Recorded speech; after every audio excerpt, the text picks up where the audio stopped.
DC है, दोनों एक दूसरे को इंटरसेक्शन कर रहा है पॉइंट D पे। तो यहाँ पर the chords intersecting each other internally. Okay, so उसकी प्रॉपर्टी क्या है? तो सबसे पहले हम लोग को देखना है कि दोनों कॉर्ड अगर इंटरनली इंटरसेक्शन हो रहा है तो किस पॉइंट पे हो रहा है। तो पॉइंट D पे हो रहा है, तो D से हम लोग को शुरू करना है। ये देखो D, जैसे D यहाँ पर D AB को दो पार्ट में डिवाइड किया, ये AD है, ये DB है। तो हम लोग को D से स्टार्ट करना है, DA equal into DB, DA into DB।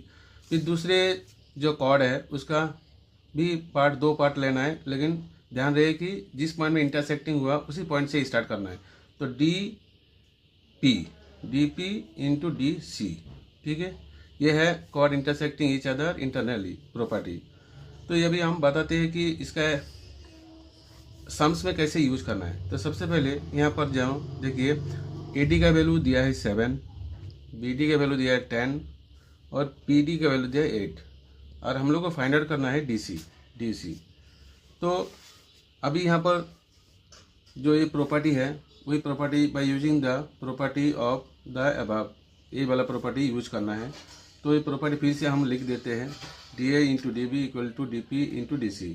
इसके बाद हम लोग क्या करेंगे, वैल्यू बैठा देते हैं। AD मतलब AD और DA सेम है, इसका 7 इंटू DB का वैल्यू है 10 इक्वल टू DP का वैल्यू 8 है, और DC का वैल्यू नहीं है, हम लोग को फाइंड आउट करना है, ठीक है।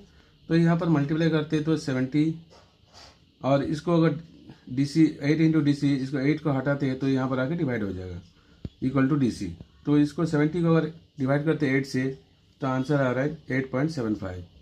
तो DC इक्वल टू हो गया 8.75। तो इस तरह से ये क्वेश्चन नहीं आ रहा कि हम लोग को कैसे पता चला कि ये वाला फार्मूला यूज करना है। जो भी ना किसी सर्कल में दो कॉर्ड एक दूसरे को इंटरसेक्टिंग इन साइड में किया, और सिर्फ ना वैल्यू दिया है, हम लोग को वैल्यू साइड का वैल्यू दिया है और वैल्यू ही फाइंड आउट करना है, तब ये वाला फार्मूला जो है ना यूज करना है। Okay, thank you.